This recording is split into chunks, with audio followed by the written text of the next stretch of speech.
Types of ethics: meta ethics, normative ethics, applied ethics. Meta ethics என்ன அப்படின்னா nature of moral judgment, right or wrong, good or bad. அதாவது நம்ம எது செய்கிறது கரெக்டாக தப்பா அப்படிங்கிறத ஒரு எத்திக்ஸ்க்கு கீழே நம்ம யோசித்து செய்கிறது தான் வந்து மேட்டா எத்திக்ஸ்.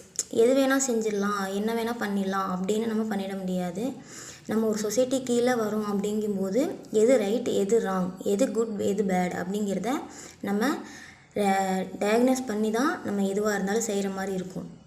அதனால தான் அது வந்து மேட்டா எத்திக்ஸ் அப்படின்னு சொல்கிறோம்.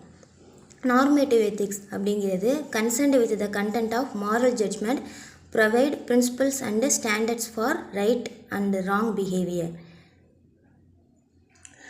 Origins and meanings of ethical principles. Normative ethics is concerned with the content of moral judgment and the criteria for what is right or what is wrong.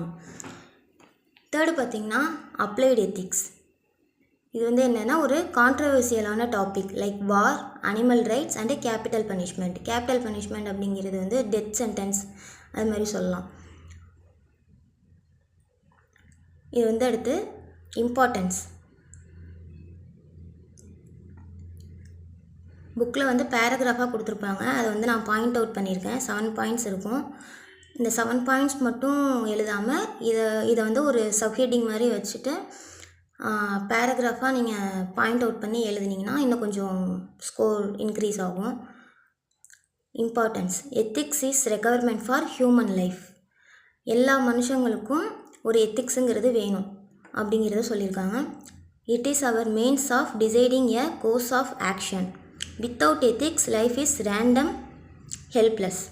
எத்திக்ஸே இல்லை நம்ம லைஃப்பில் அப்படின்னா நம்ம வந்து யாருக்குமே எந்த ஹெல்ப்பும் பண்ண வேண்டியதில்லை. நம்ம லைஃப்பை மட்டும் பார்த்துக்கலாம், என்ன வேணால் பண்ணிக்கலாம் அப்படின்ற மாதிரி இருக்கும். இப்போ போலீஸ் எதுவுமே இல்லை அப்படின்னா யார் வேணால் என்ன வேணால் செய்யலாம் அப்படின்ற மாதிரி ஒரு தாட்டில் எல்லாருமே இருப்பாங்க. ஸோ எல்லாத்துக்குமே எத்திக்ஸுங்கிறது ஒரு basic. It helps to perceive our goals successfully. It helps to maintain our standards. It must include our physical well-being, happiness applied in day-to lives, not only during emergency situation. இது வந்து importance. டைப்ஸ்லேயுமே பார்த்தீங்கன்னா புக்கில் வந்து ஒவ்வொரு point தான் இருக்கும். இது வந்து என்னோடய ஓன் நோட்ஸ். ஒன்றுத்துக்குமே நான் 3 பாயிண்ட்ஸ் எழுதியிருக்கேன். இது வேணும்னா யூஸ் பண்ணிக்கோங்க. Thank you friends.